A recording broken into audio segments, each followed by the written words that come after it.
Cory Marsandi. Dia pacar keduaku setelah setahun menenangkan hati ditinggal tanpa kejelasan oleh Ardi. Aku mengenalnya saat masuk kuliah. Dia senior 1 tahun di atasku. Pertemuanku dengan Cory dimulai saat acara kampus. Cory adalah mahasiswa jurusan seni rupa yang jago menggambar. Caranya menyapa membuatku terkesan meski dia terlihat agak menyebalkan. Malam itu, sepulang dari mengikuti acara kampus, aku berjalan sendirian menuju parkiran motor. Tiba-tiba, seorang lelaki mendekatiku. "Kamu mahasiswa baru ya?" "Iya, Kak." "Jangan panggil kakak." "Loh, kenapa?" tanyaku. "Kamu cuma punya 2 pilihan panggilan, panggil Cory atau sayang," jawabnya tersenyum.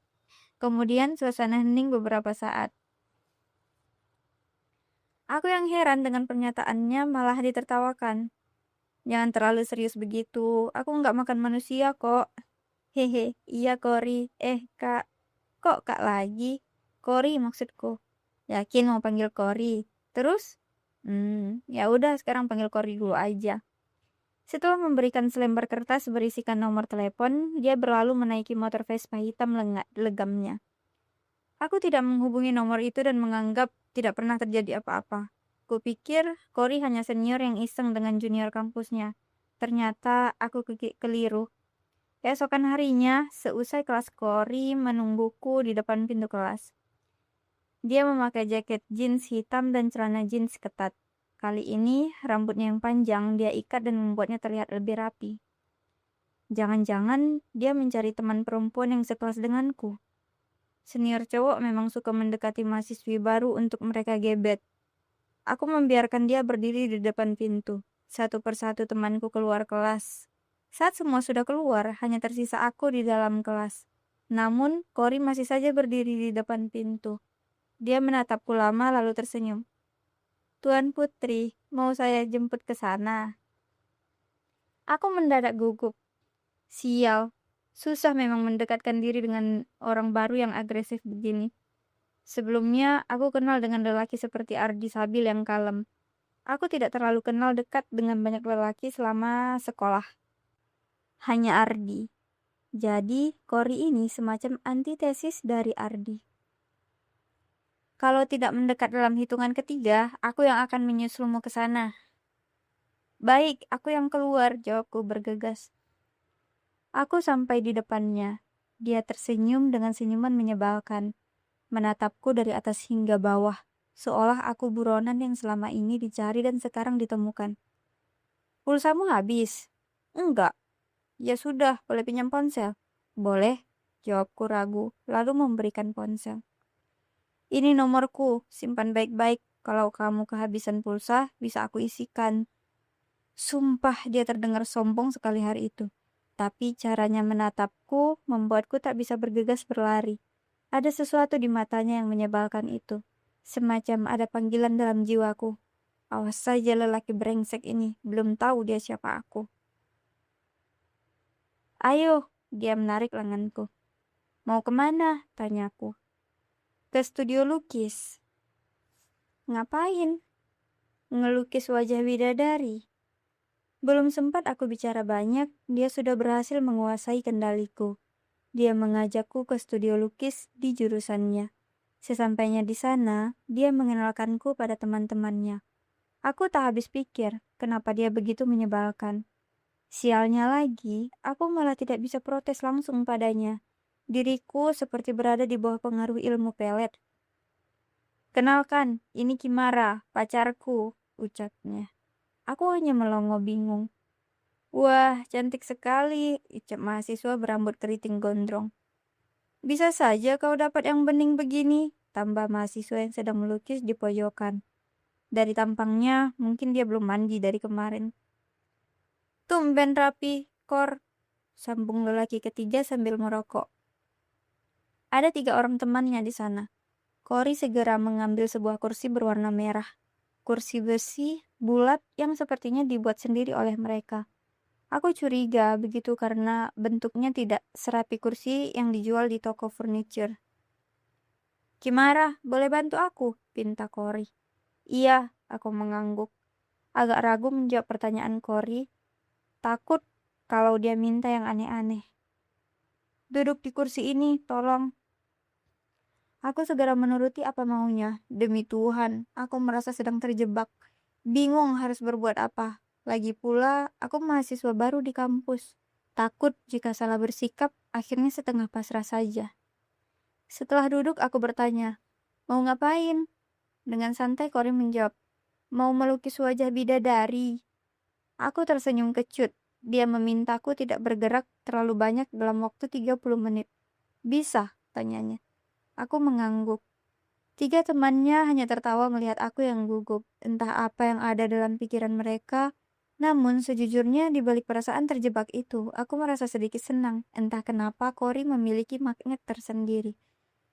Beberapa menit setelah itu, 3 temannya pamit dari studio, meninggalkan kami berdua. Aku masih tidak bergerak banyak. Sesuai dengan arahan lelaki pelukis bidadari, begitu dia menyebut dirinya yang ada di hadapanku.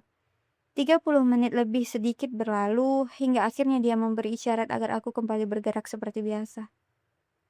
Sudah, bidadari sudah boleh bebas. Aku masih duduk di tempat yang sama, hanya saja lebih santai daripada sebelumnya. Cory memanggilku mendekat. Dia memperlihatkan hasil lukisannya. Sejujurnya, tidak sama persis seperti wajahku. Lebih mirip goresan warna yang menyerupai wajahku. Semacam warna-warni yang dipadukan dalam sketsa wajah. Tapi usahanya boleh juga. Dia sudah melakukan hal yang tidak banyak dilakukan lelaki lain. Setidaknya mungkin sangat jarang yang melakukan itu. Aku minta bayaran atas jasa lukis ini. Sontak aku kaget mendengar ucapannya. Jelas saja kalau harus membayar lukisan yang tidak kuminta. Aku menatap Cory dengan sudut mata penuh tanya. Tapi sejujurnya aku takut. Dia malah ketawa dengan meriah. Aku bingung dan bertanya, apa ada yang aneh denganku? Dia menjawab dengan cepat. Tidak ada yang aneh, kamu terlihat begitu polos. Jadi aku nggak perlu bayar kan? Tetap harus bayar. Boleh besok, soalnya aku nggak bawa uang tunai banyak. Aku nggak butuh uangmu, Nona. Lalu, kamu harus membayar lukisan ini dengan jadi pacarku. Dek. Aku tersedak. Gila memang ini orang. Seenaknya aja ngajak pacaran dengan cara seperti ini. Emangnya dia pikir perasaanku itu apa? Minta bayar pakai perasaan segala. Kenapa? Nggak ada apa-apa, jawabku masih gugup. Jangan bilang kamu nggak bawa perasaan juga. Tapi kak, Kor maksudku, aduh kenapa jadi makin grogi gini sih? Kimara, aku tahu, di matamu mungkin aku terlihat urakan, tapi aku masih bisa jadi pacar yang baik kok. Mau ya jadi pacarku? Dia berlutut di hadapanku, sungguh hal yang tak pernah kuduga.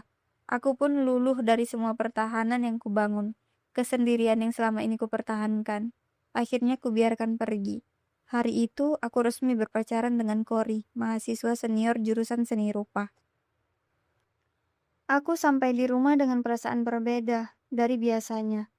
Entah kenapa, aku jadi senyum-senyum sendiri. Ibu baru pulang dari pasar. Aku duduk mendekat padanya sambil tersenyum. Ibu bertanya, kenapa aku tersenyum? Lagi senang, Bu, jawabku. Tapi sepertinya ibu tidak terlalu tertarik dengan cerita. Gimana kabar bukumu? Sejak ditinggal tanpa pamit oleh Ardi, aku jadi semakin banyak menulis. Ternyata benar, patah hati membuatku lebih produktif. Menulis bisa menjadi terapi bagiku dalam menenangkan hati setiap kali mengingat betapa jahatnya Ardi meninggalkanku. Kabar baik lainnya, 6 bulan lalu, novel pertamaku terbit. Setidaknya dalam hal ini aku ingin berterima kasih pada Ardi. Dia yang membuatku benar-benar jadi penulis. Alhamdulillah Bu, sudah cetak ulang ketiga. Seminggu lalu dikabari editorku. Alhamdulillah, kamu semangat terus ya. Ibu senang kalau kamu mengalihkan emosimu untuk hal-hal positif seperti menulis. Iya Bu. Buku kedua kapan? Astaga, kenapa ibu mendadak seperti editor buku begini sih? Tapi sungguh aku senang dengan pencapaian ini. Untuk penulis baru yang belum dikenal orang, bisa cetak ulang hingga cetakan ketiga dalam waktu 6 bulan sejak terbit adalah capaian yang bagus.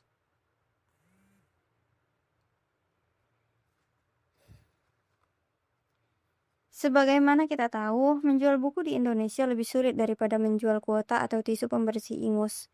Dari belasan ribu judul buku yang terbit setiap tahun dan terus meningkat dari tahun ke tahun. Hanya beberapa yang bisa sampai cetak ulang. Bahkan aku pernah baca buku puisi milik penyair yang terkenal pun sulit untuk terjual lebih dari 3.000 eksemplar setahun. Padahal penduduk Indonesia berjumlah lebih dari 270 juta jiwa. Miris memang, jika separuh penduduk Indonesia saja membaca dan membeli buku, tentu itu akan bagus untuk industri ini. Sayangnya, kenyataan tidak seperti itu. Sebenarnya, awal aku tidak terlalu peduli dengan penjualan buku. Tapi semakin banyak aku ketahui tentang industri ini, semakin aku merasa perlu ikut memikirkannya. Aku merasa ada tanggung jawabku. Beruntung, aku mendapatkan editor yang menyenangkan.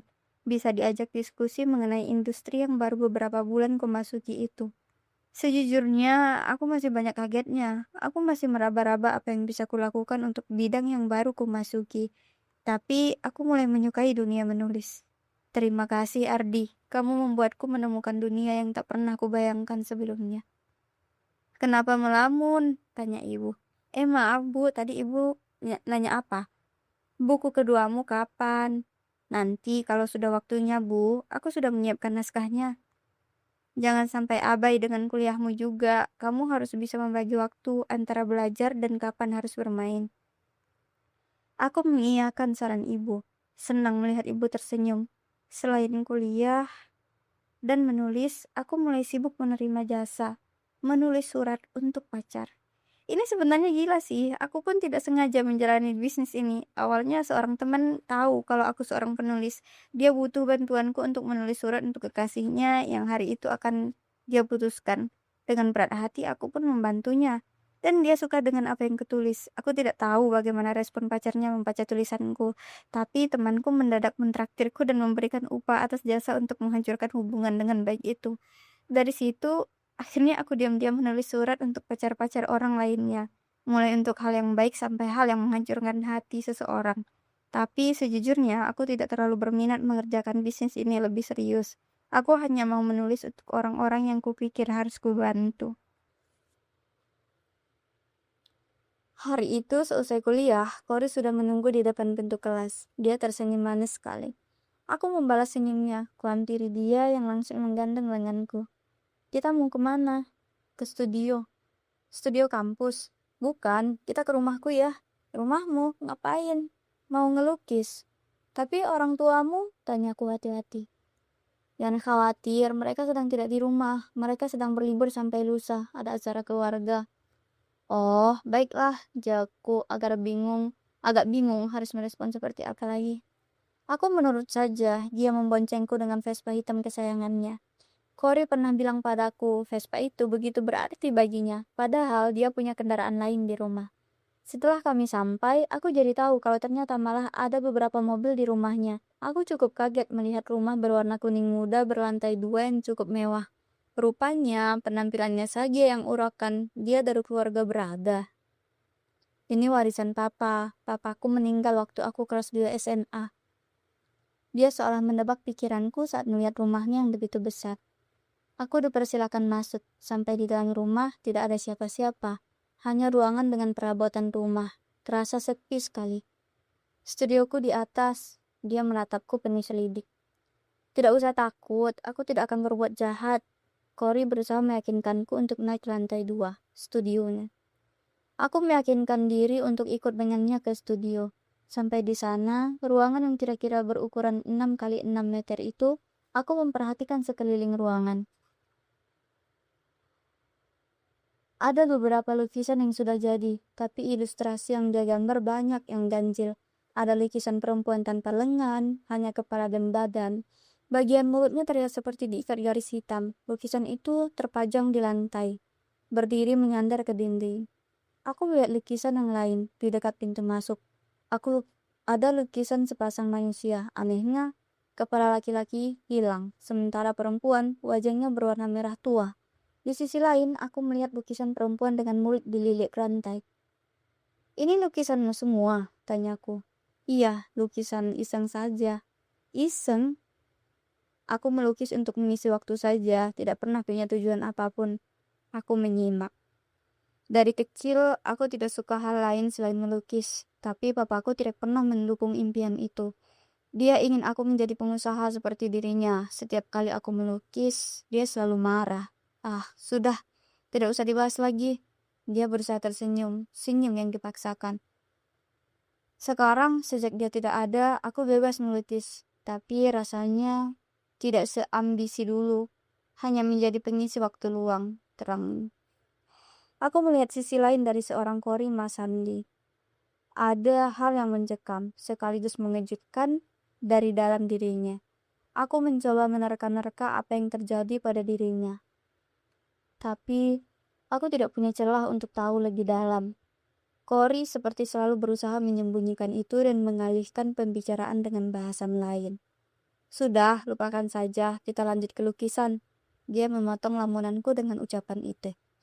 Dia mempersilahkanku duduk di sofa merah yang dirapatkan ke dinding. Lalu dia pergi keluar ruangan sejenak dan meninggalkanku yang terdiam bingung. Beberapa saat kemudian dia datang dengan selendang, atau mungkin kain panjang berwarna merah. Tutup tubuhmu dengan kain ini, bikin seolah hanya memakai kain ini ya, ucapnya. Aku mengerti maksudnya. Dia ingin melukis seolah tubuhku sedang telanjang dan hanya berbalut kain merah. Sungguh, ini gila bagiku. Tapi aku tenang karena dia tidak memintaku melepas pakaian. Aku semakin tenang karena ucapan yang kupikirkan itu tidak pernah terucap dari mulutnya. Kori mulai memainkan kuas di kanvas. Ia seperti sedang sembahyang. Begitu fokus pada papan kanvas di hadapannya, sembari setiap beberapa saat melihat ke arahku. Aku berusaha tenang dan senyaman mungkin agar hasilnya maksimal. Selama proses melukis, dia selalu mengajakku bicara. Kamu pernah pacaran sebelum ini? Kenapa harus dibahas sih? Reaksiku keberatan. Enggak apa-apa, hanya ingin tahu. Kalau keberatan ya sudah, lupakan saja. Aku sesungguhnya malas membahas hal semacam itu, tapi kupikir tidak perlu tertutup sedemikian rupa juga. Karena meskipun awalnya terjebak, aku sudah menerima dia sebagai pacarku. Dan seharusnya aku mulai menaruh percaya kepadanya. Pernah, jawabku. Ya sudah, dia tersenyum. Lalu kembali fokus pada kegiatan melukisnya. Udara di dalam studionya terasa adem sekali. Mataku mengantuk. Aku menguap dan sepertinya dia melihatku yang mulai mengantuk. Selain udara yang adem, kursi sofanya juga empuk. Dia memintaku tidur. Katanya lukisannya hanya perlu diperhalus dan aku sudah boleh lebih bebas bergerak. Aku tidak enak dan tetap duduk. Tiba-tiba dia berdiri dan menghampiriku. Kamu pasti semalam begadang, ucapnya padaku. Aku mengangguk membenarkan dugaannya. Semalam aku melanjutkan menulis naskah novel yang sedang kukerjakan. Tidurlah, pintanya. Gak apa-apa, mataku masih kuat kok. Lalu dia kembali ke papan kanvas. Aku memperhatikan dia yang sibuk dengan kuas di tangannya. Dia terlihat lebih ganteng dan menyenangkan kalau sedang fokus. Sangat berbeda kalau lagi nyeleneh seperti biasanya. Karena durasi melukisnya lama, aku tidak kuat menahan kantuk. Aku tertidur. Hubunganku dengan Kori semakin dalam. Setiap hari dia hampir tak pernah absen menemuiku. Dan sering datang ke rumah. Bahkan dia pernah makan malam bersama ibu. Semakin hari, semakin banyak waktuku yang dihabiskan bersama Kori. Hampir semua kegiatanku diketahui dan sengaja dipantau oleh Kori. Demi rasa sayang, katanya. Bahkan ketika aku menghadiri acara buku, Kori datang menemuiku dan rela menungguku hingga selesai acara. Sampai suatu kali, aku menghadiri acara di sebuah toko buku dari sore sampai malam. Waktu itu, dia baru saja pulang kuliah. Langsung menyusulku dan ketiduran di belakang panggung. Aku sampai tak tega membangunkannya. Dia terlihat kelelahan sekali. Di balik sifatnya yang perhatian, ada beberapa hal yang mulai membuatku tidak nyaman. Kori mulai mengatur dengan siapa aku boleh berteman. Tidak hanya dengan lelaki, tapi dengan perempuan pun aku dikendalikan olehnya. Menurut Kori, kalau seseorang itu di matanya tidak membawa pengaruh baik padaku, aku tidak boleh berteman dengannya. Awalnya, aku berusaha memahami maksudnya. Tapi sekian waktu berlalu, satu persatu temanku menjauh. Aku nyaris tak punya teman dekat lagi.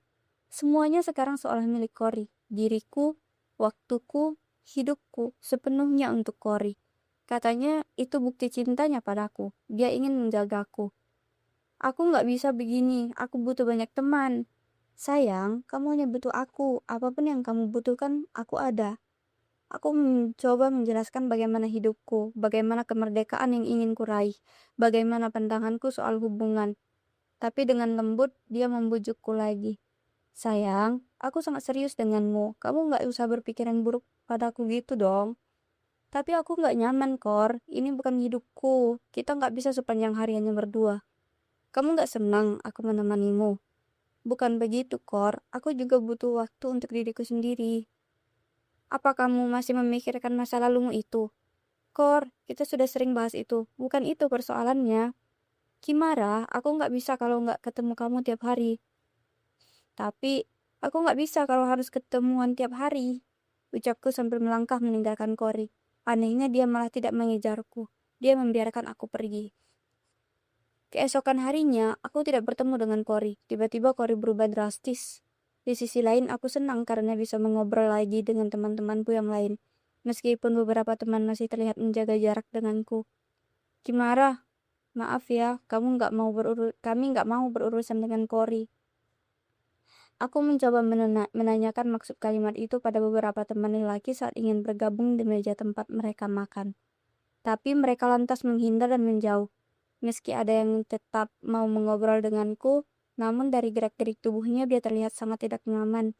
Akhirnya aku tahu kalau Cory merupakan salah satu senior yang terkenal suka main kasar pada junior yang tidak disukainya. Setiap ada yang mendekatiku atau terlihat dekat denganku, mereka akan berhadapan dengan Cory.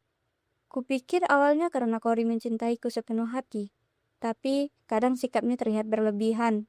Dia mulai mengatur banyak hal dalam diriku dan mulai membatasi pergaulanku. Aku mencoba memahami kenapa Cory menjadi seperti itu. Suatu saat dia terlihat manis sekali, di saat yang lain dia terlihat menakutkan.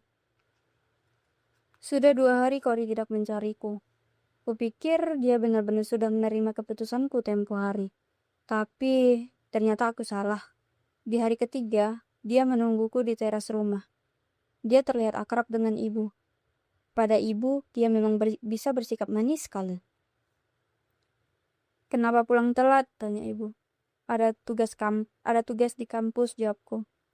Ini Cory sudah menunggumu lama. Cory tersenyum kepadaku seolah menyampaikan pesan.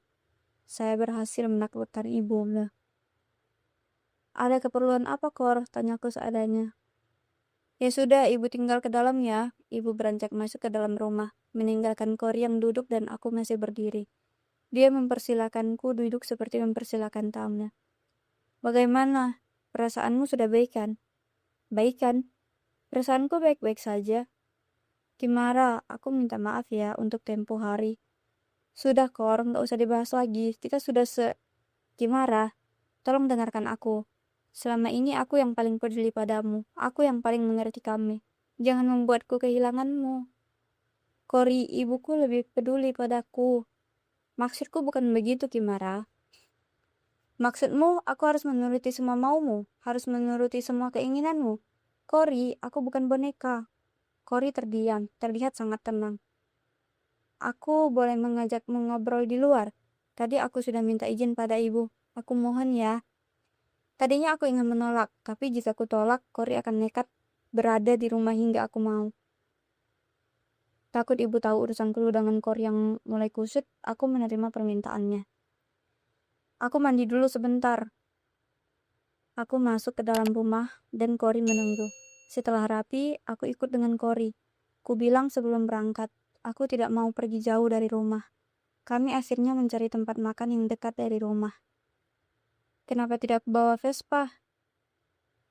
Lagi pengen pakai mobil. Aku naik mobil berwarna hitam. Kaca mobilnya cukup gelap karena lapisan kaca film. Mobil berjalan menuju tempat yang ingin kami datangi. Sepanjang jalan, Cory kembali membuka obrolan. Dia masih berusaha tenang, tapi sejujurnya menakutkanku. Dia menatap ke arahku dengan mata yang seolah memelas. Ayolah, Kimara, aku tidak akan membuatmu kecewa lagi. Cory, aku penulis. Aku tidak bisa berada dalam kondisi harus patuh 100% padamu. Apalagi kamu semakin hari semakin membatasi jalan pikiranku. Tapi kamu bisa menulis hal-hal lain, apa gitu? Atau kamu bisa berteman dengan orang-orang yang kulihat baik? Atau aku bisa menemanimu dan memenuhi semua yang kamu butuh? Kalau kamu mau, bahkan kamu tidak perlu menulis. Aku bisa memberimu uang. Kor, cukup. Aku pikir dia sudah melewati batas. Aku tidak butuh uangmu. Aku tidak butuh waktumu sepanjang hari. Aku hanya butuh kamu menerima duniaku, lanjutku. Tiba-tiba mobil Cory berhenti di pinggir jalan yang sepi. Lampu jalan juga cukup jauh dari tempat mobil berhenti. Aku mendadak cemas, takut kalau dia nekat menjahatiku. Kenapa berhenti? Tanya aku hati-hati. Cory diam saja, mesin mobil masih menyala. Tapi dia tidak melajukan mobil. Pintu dikunci dari dalam. Aku berada dalam pikiran ragu antara turun dari mobil atau bertahan di dalam. Aku tidak melihat reaksi apapun dari Cory. Dia diam dan mendadak bersikap dingin. Mendadak, dia menampar dirinya sendiri. Cory seperti orang kerasukan. Dia memukul-mukul kepalanya sendiri. Aku ketakutan melihatnya. Dia membanting tangannya ke setir mobil, lalu membenturkan kepalanya ke setir itu. Kimara, aku jahat padamu, tapi aku sayang padamu. Dia mengulangi kalimat itu berkali-kali. Aku melihat Cory dalam bentuk yang sama sekali tak pernah kubayangkan. Dia seperti memiliki begitu banyak kepribadian. Dalam perasaan takut, aku berusaha menenangkannya, memegang bahunya dan berkata, "Cukup, Kor, semua akan baik-baik saja." Tapi aku tidak bisa, Kimara. Aku tidak mau kamu meninggalkanku. Kor, aku takut. Diam, bangsat. Aku kaget menyudut ke pinggir pintu mobil. Dia semakin tidak terkendali. Ampuni aku, Kimara. Aku tidak bermaksud menyakitimu. Aku yang ketakutan berusaha membuka pintu mobil. Tapi pintu mobil dikunci. Setiap kali aku mencoba membuka paksa, setiap kali pula Cory menahan diriku dengan mengunci kembali pintu mobilnya. Cory, buka kuncinya atau aku teriak. Kimara, kamu tidak akan kusakiti, tapi jangan pergi. Cory, aku takut. Buka pintu mobilnya, aku bisa pulang sendiri. Diam, bangsat. Cory menamparku. Tamparan yang sangat keras hingga kepalaku menghantam dashboard mobil. Kusentuh pipiku, sakit sekali. Astaga, Kimara, aku tidak bermaksud. Cory membentur-benturkan kepalanya berulang kali ke setir mobil. Dia benar-benar tidak menguasai dirinya sendiri. Setelah berusaha sepenuh tenaga membuka pintu mobil, akhirnya aku berhasil. Aku melompat keluar mobil yang mesinnya masih menyala itu. Tubuhku terlempar ke pinggir jalan. Aku berlari menjauh dari mobil Cory. Itu adalah malam terburuk yang pernah aku lalui dalam hidupku. Setiap mengingat kejadian itu, aku merinding sendiri. Cory bermasalah dengan dirinya, dengan mentalnya. Cory Marsandi, lelaki yang tidak pernah benar-benar ku mengerti masalah apa yang dia hadapi. Demi keamanan diriku, aku berusaha menghindar darinya setiap kali melihatnya dari jauh. Hingga 2 bulan setelah kejadian itu, aku tidak pernah lagi melihat Cory di kampus. Tidak ada yang tahu kabar Cory. Bahkan 3 orang teman dekatnya juga tidak mau menjawab saat kutanya. Cory menambah traumaku akan lelaki. Cory membuatku merasa disayangi dengan cara yang menakutkan.